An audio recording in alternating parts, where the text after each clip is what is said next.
राधिका गरीब परिवार से थी। शादी के बाद अनंत अमेरिका चला गया।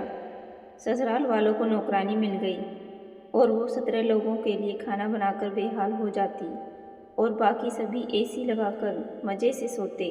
और जब 11,000 बिल आया तो माँ ने अनंत से कहा कि तुम्हारी पत्नी 24 घंटे एसी में रहती है, बिल के लिए पैसे भेजो। और सारा दिन काम करने की वजह से राधिका का बच्चा भी गिर गया। तो माँ ने कहा कि तुम्हारी पत्नी जानबूझकर अबॉर्शन करवा कर आई है।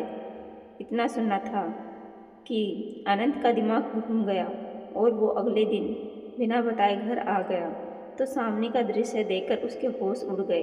कमरे में लाल जोड़ा पहने वो आसमान से उतरी हुई कोई अप्सरा लग रही थी। घूंघट अपने चेहरे पर गिराए शर्माई सी वो बैठी अनंत का इंतजार कर रही थी।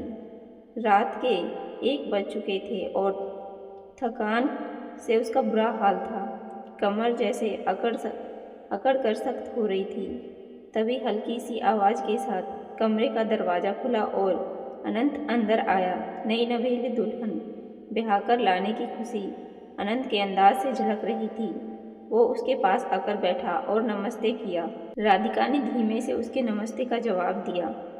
हजारों अंदेश उसके दिल में आ रहे थे और वो बहुत गरीब परिवार की लड़की थी, मगर अनंत एक अमीर परिवार से संबंध रखता था। न जाने कैसे अनंत की माँ को राधिका भा गई।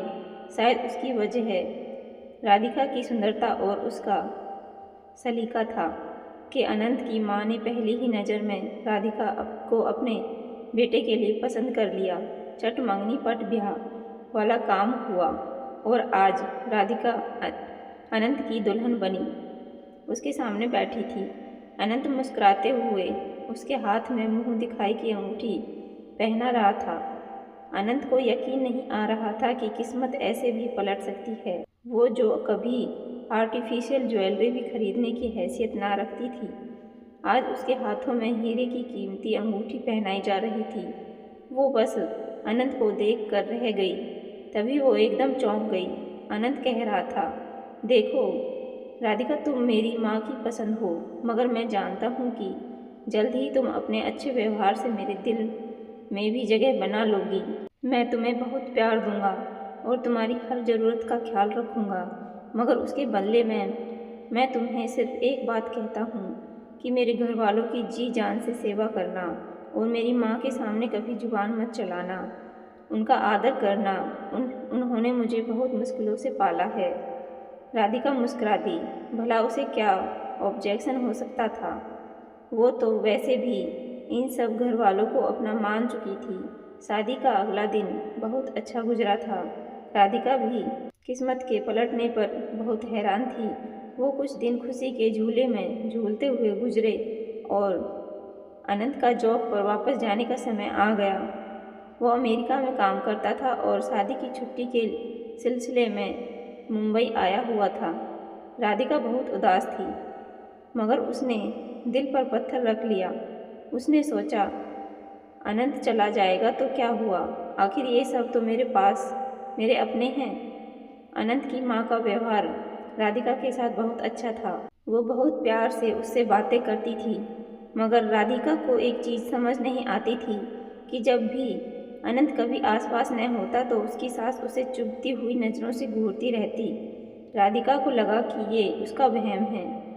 अनंत राधिका से बहुत सारे वादे करके चला गया और वो अपने उदास दिल के साथ अकेली रह गई, मगर वो नहीं जानती थी कि उसकी ज़िंदगी में कैसी मुसीबत आने वाली है। अनंत की बड़ी बहन कविता का रिश्ता तय हो गया रहा था। आए दिन उसके ससुराल वाले आए हुए होते।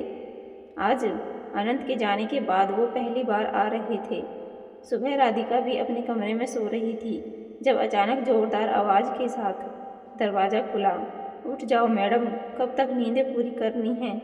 सारा दिन बिस्तर तोड़ते हुए ही गुजारोगी क्या? कविता के ससुराल वाले आ रहे हैं, उठकर उनके लिए कुछ खाने पीने का इंतजाम करो। मेरे बेटे को तो भगा दिया है, अब हम बेचारों को तो किसी तरह रहना है ना। जल्दी से किचन में आओ। राधिका ने हैरानी से उठकर देखा, ये उसकी सास थी।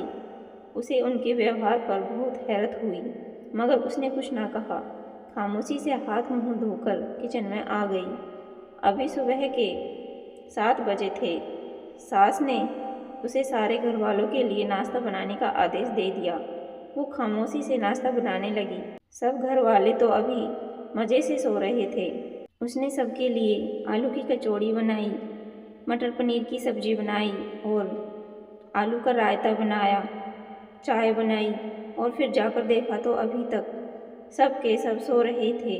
उसने आगे बढ़कर अपनी ननद को हिलाया, उठो कविता, उठकर नाश्ता कर लो, मैंने बना दिया है। कविता जो गहरी नींद में थी, उसका हाथ एकदम झटक कर बोली, बना दिया है तो कोई एहसान नहीं किया, उठकर कर लेंगे नाश्ता, अब सर मत खाओ मेरा, सोने दो। राधिका शर्मिंदा सी होकर रह गई और खामोशी से उनके कमरे से बाहर निकल आई। उसने अपनी सास को ढूंढना चाहा और ये देखकर हैरान रह गई कि सास भी एसी वाले कमरे में सुकून से सो रही थी। वो खामोशी से ड्राइंग रूम में आकर बैठ गई। घर के सारे लोग 12 बजे जगे कि अनीता ने खामोशी से सबको नाश्ता सर्व कर दिया। उसकी ननद ने हाथ पोट से कचौड़ी निकालकर खाना शुरू कर दी तो मुंह बनाने लगी। मम्मी ये क्या है? ठंडी हो रही हैं। कचौड़ी दांतों से चबाई भी नहीं जा रही। कविता दूसरी कचौड़ी खाते हुए बोली। तभी राधिका के ससुर बोले, मुझे तो ताज़ा रोटी बनाकर दो, मुझसे तो ये ठंडी कचौड़ी नहीं खाई जाती और ना ही मैंने कभी खाई हैं। एक एक करके सारे लोग शुरू हो गए। राधिका खामोशी से उठी और सबके लिए दोबारा नाश्ता बनाने लगी। सब डाइनिंग टेबल के आसपास बैठे लगातार चीखें पुकार करते रहे, मगर कोई उठकर उसकी मदद के लिए नहीं आया। घर में राधिका को मिलाकर कुल 17 लोग थे। अनंत की बड़ी बहन शादीशुदा थी। वो अपने 5 बच्चों के साथ मायके में रहती थी। उसका पति भी विदेश में काम करता था। अनंत के चाचा चाची, उनके बच्चे और सास ससुर, इतने सारे लोगों का काम राधिका के सर पर आना पड़ा। इसमें से कोई हिलकर मदद करवाने को तैयार ना होता। राधिका को हैरत होती कि उसके आने से पहले आखिर घर का काम कौन करता था। सफाई सुथराई के लिए एक काम वाली आई करती थी, मगर जैसे ही राधिका ने घर के कामों को अपने हाथों में लिया, सास ने काम वाली की छुट्टी कर दी और वह कभी राधिका से करवाने लगी। राधिका सुबह सुबह उठती, सफाई करती, नाश्ता बनाती, दोपहर का खाना बनाती, कपड़े धोती, यहाँ तक कि उसका पूरा दिन ही घर के कामकाज में गुजर जाता। गर्मियों के दिन थे। गैस के आगे खड़े होकर वो सबकी पसंद के खाने बनाती। सब एसी वाले कमरे में लेटे बस फरमाइशें ही करते रहते। वो पका पका कर बेहाल हो जाती तो सबको जाकर बता देती। सब उसके ऊपर एहसान करते हुए एसी वाले कमरे से बाहर निकलते और डाइनिंग टेबल पर बैठकर खाना खाते। खाने के दौरान भी कई बार राधिका को उठाते तो सबकी ज़रूरतें पूरी करती। खाने के बाद सब बर्तन वहीं डाइनिंग टेबल पर छोड़कर फिर से एसी वाले कमरे में जा घुसते। कोई मूवी लगा लेता, कोई आपस में बातें करने लगता और कोई दोबारा से सो जाता। राधिका बेचारी फिर से गंदे बर्तन धोने में लग जाती। इन्हीं दिनों राधिका की तबीयत बहुत खराब रहने लगी। सुबह उठती तो उल्टी से उसका बुरा हाल होता। किचन में काम करने के दौरान कई बार वो उल्टियाँ करती। सास की नज़रों से ने भांप लिया कि मामला कुछ और है, मगर उन्होंने राधिका के सामने नाम तक न लिया। एक दिन राधिका की माँ इत्तेफाक से उससे मिलने आई तो राधिका ने उससे अपनी खराब तबीयत का बताया। वह चौंक गई और उसे लेकर करीबी लेडी डॉक्टर के पास चली गई। लेडी डॉक्टर ने चेकअप किया तो खुशखबरी सुनाई कि राधिका प्रेग्नेंट है। राधिका तो हैरान रह गई कि इतनी बड़ी खुशी उसकी ज़िंदगी में आ गई है और उसे पता ही नहीं चला। वो घर वापस आई। डॉक्टर ने आराम करने और खाना पीने की सलाह दी। डॉक्टर का कहना था कि राधिका को खून की बहुत कमी है। राधिका की माँ ने घर आकर राधिका की सास को बताया कि राधिका प्रेग्नेंट है और डॉक्टर ने इसे आराम करने को कहा है। बेहतर यही है कि आप कोई कामवाली रख लें। राधिका कि सास ने बहुत खुशी का दिखावा किया और कहने लगी, हाँ हाँ बहन, ये तो मेरी बेटियों जैसी है, भला मैं इससे इस हालत में क्यों काम करवाऊंगी। मैं आज ही किसी काम वाली का इंतजाम करती हूँ। राधिका की माँ संतुष्ट होकर चली गई। राधिका जैसे ही कमर सीधी करने के लिए बेड पर लेटी तो उसकी सास आ पहुँची। राधिका, कुछ मेहमान आए हैं, उठकर उनके लिए चाय का इंतजाम करो और ज़्यादा लेटने की ज़रूरत नहीं है। इस हालत में काम काज करना वैसे भी सेहत के लिए अच्छा होता है। मैंने भी पूरे ससुराल में रहते हुए बच्चे पैदा किए हैं। तुम कोई अनोखा बच्चा नहीं पैदा कर रही कि बिस्तर से लगकर लेट जाओ। राधिका हैरत से उसकी तरफ देखती रही, मगर कुछ न बोली और खामोशी से उठकर मेहमानों के लिए चाय का इंतजाम करने लगी। उसके प्रेग्नेंट होने की खबर से घर वालों को कोई फर्क न पड़ा। उन्हें तो कामकाज के लिए नौकरानी चाहिए थी, इसलिए वो गरीब परिवार की लड़की ब्याह कर लाए थे। राधिका खराब तबीयत के बाद भी सारा दिन काम करती रहती। आखिरकार उसकी हिम्मत जवाब देने लगी। उस रात जब अनंत का फ़ोन आया तो उसने कोशिश की कि वो उसे बता दे कि घर में ज़्यादा कामकाज की वजह से वो परेशान हो रही है।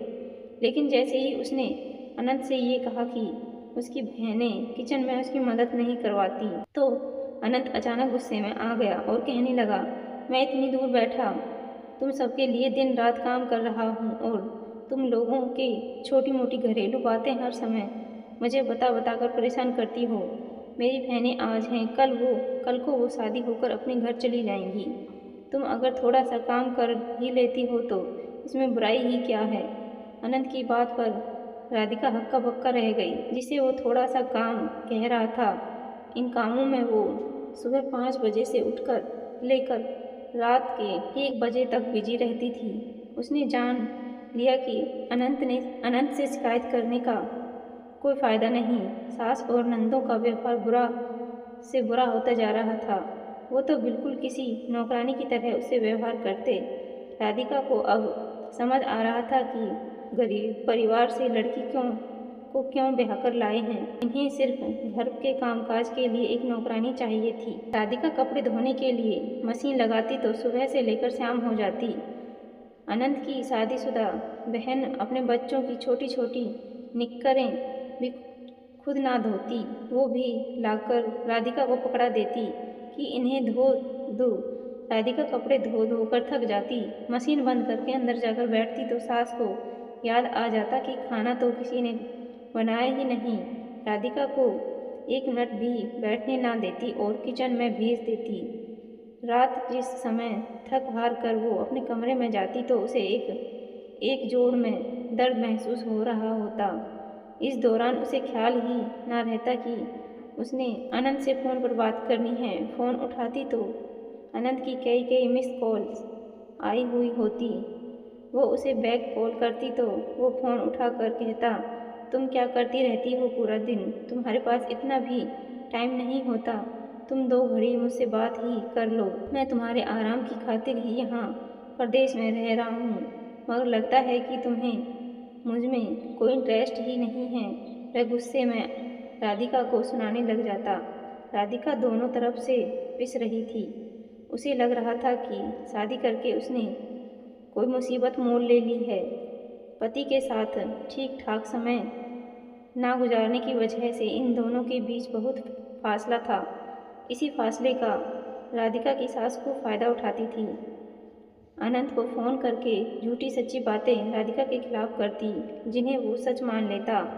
वो सीधा लड़का था, राधिका से इस चीज़ के लड़ता तो न था, लेकिन दिल ही दिल में राधिका से शिकवा जरूर करता। एक दिन राधिका की सास ड्राइंग रूम में बैठी टीवी देख रही थी जब बाहर से उसकी छोटी बेटी काजल अंदर आई। उसके हाथ में बिजली का बिल था और उसके चेहरे पर हवाइयाँ उड़ रही थी। मम्मी ये देखिए, पूरे 11,000 का बिल आया है लाइट का। अगर भाई को पता चला तो वो बहुत गुस्सा करेंगे। उन्होंने जाते समय कहा था कि उन्हें कारोबार के लिए पैसे जमा करने हैं, इसलिए हम अपने खर्चे ज़रा कम करें। काजल की बात पर माँ चौंक पड़ी और बिल उसके हाथ से लेकर देखने लगी। उनके चेहरे पर सोच की परछाई साफ नजर आ रही थी। तभी अचानक उनके दिमाग में एक ख्याल आया और उनके चेहरे पर मुस्कुराहट दौड़ गई। उन्होंने काजल की तरफ देखा और कहने लगी, जरा अनंत को फ़ोन मिलाकर देना।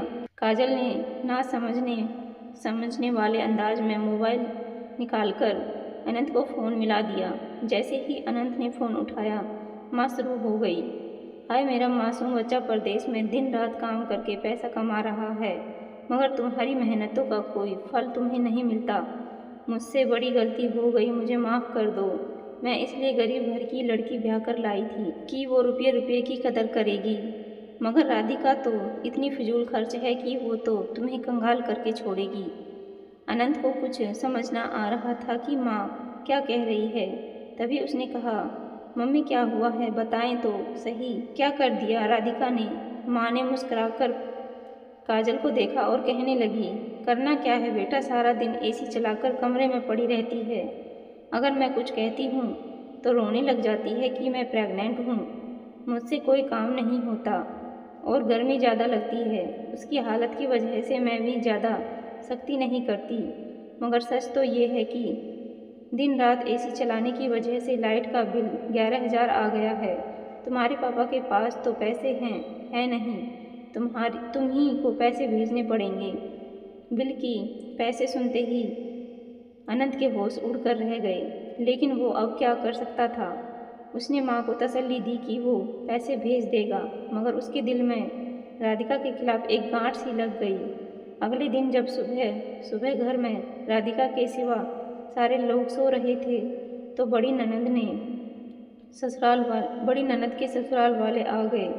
राधिका ने जाकर सबको उठाया तो सूजी हुई आंखों के साथ सब उठ गए, लेकिन सबके ही मूड खराब थे। कविता के ससुराल वाले चाहते थे कि उन्हें पूरी का नाश्ता करवाया जाए। बेचारी राधिका की ही सामत आई जब सास ने उसे हुक्म दिया कि सारे काम छोड़ो, पहले कविता के ससुराल वालों के लिए अच्छा सा हलवा पूरी बनाओ। उस दिन राधिका को सुबह से ही चक्कर आ रहे थे, मगर वो चुपचाप से किचन में जाकर खड़ी हो गई। पूड़ियाँ बनाने लगी। तेज गर्मी थी और पसीना टपक रहा था। तभी न जाने उसे क्या हुआ, अचानक उसे जोर का चक्कर आया और वो बेहोश होकर जमीन पर जा गिरी।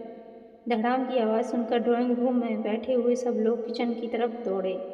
वहाँ राधिका जमीन पर बेहोश पड़ी थी।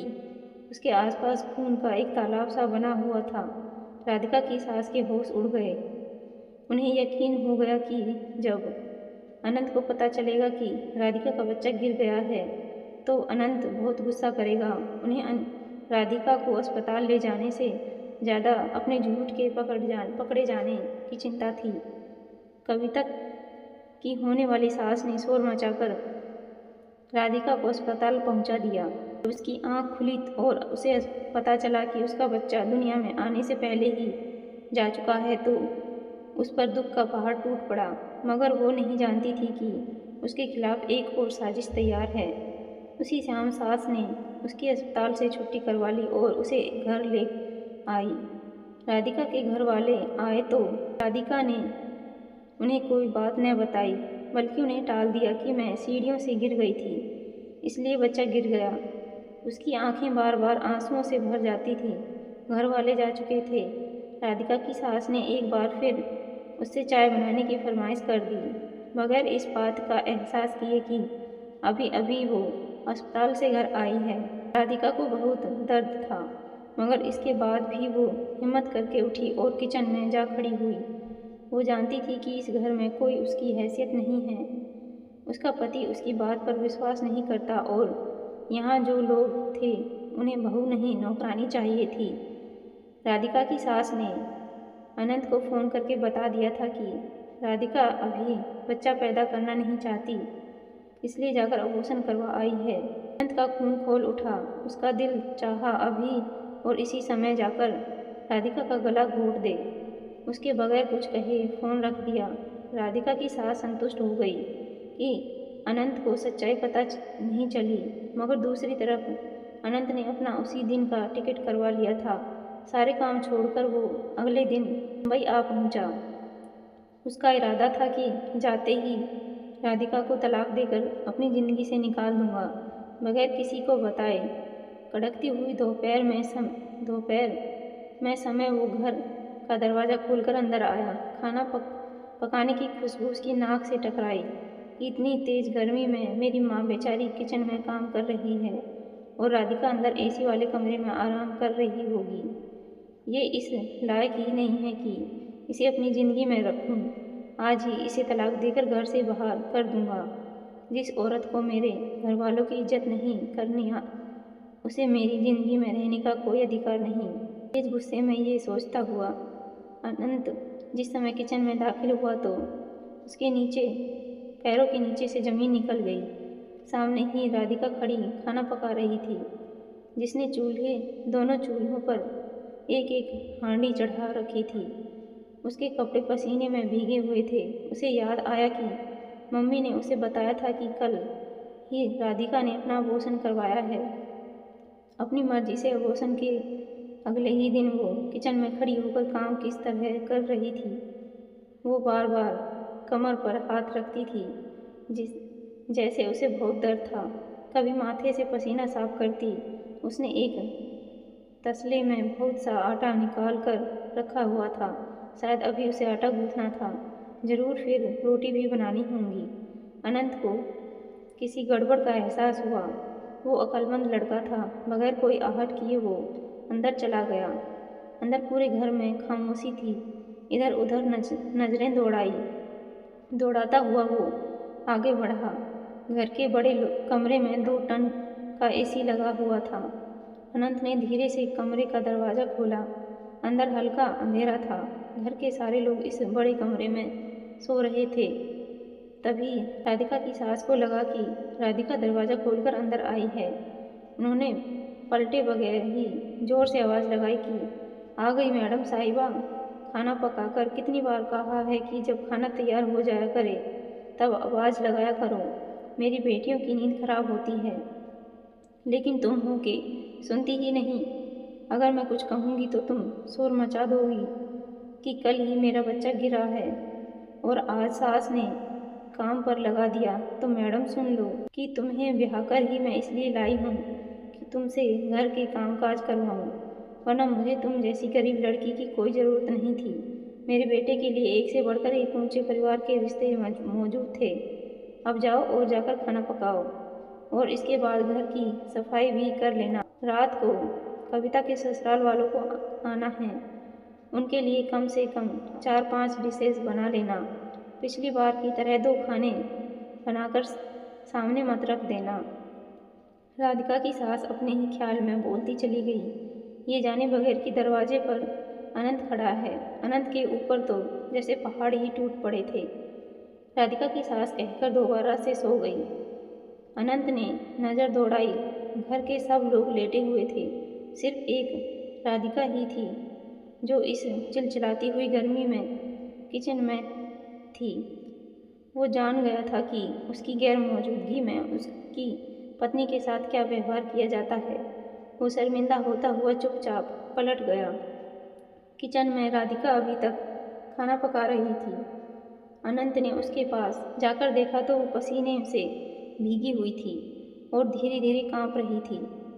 कल ही उसका बच्चा गिरा था और आज वो 17 लोगों का खाना बना रही थी।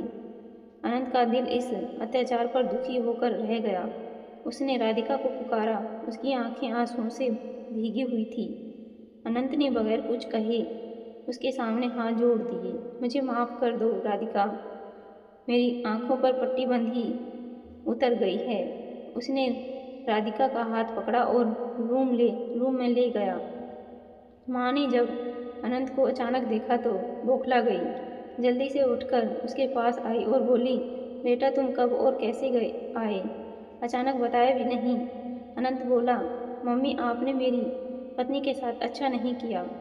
इससे सारे काम घर के काम करवाती रही, यहाँ तक कि इसका बच्चा भी इतना काम करने की वजह से गिर गया और आपने हमेशा मुझे इसके खिलाफ भड़काया और मैं भी आपकी बातों में आ गया। मुझे क्या पता था कि मेरी अपनी माँ ही मेरे साथ दगा करेगी, मेरे बच्चे की दुश्मन होगी।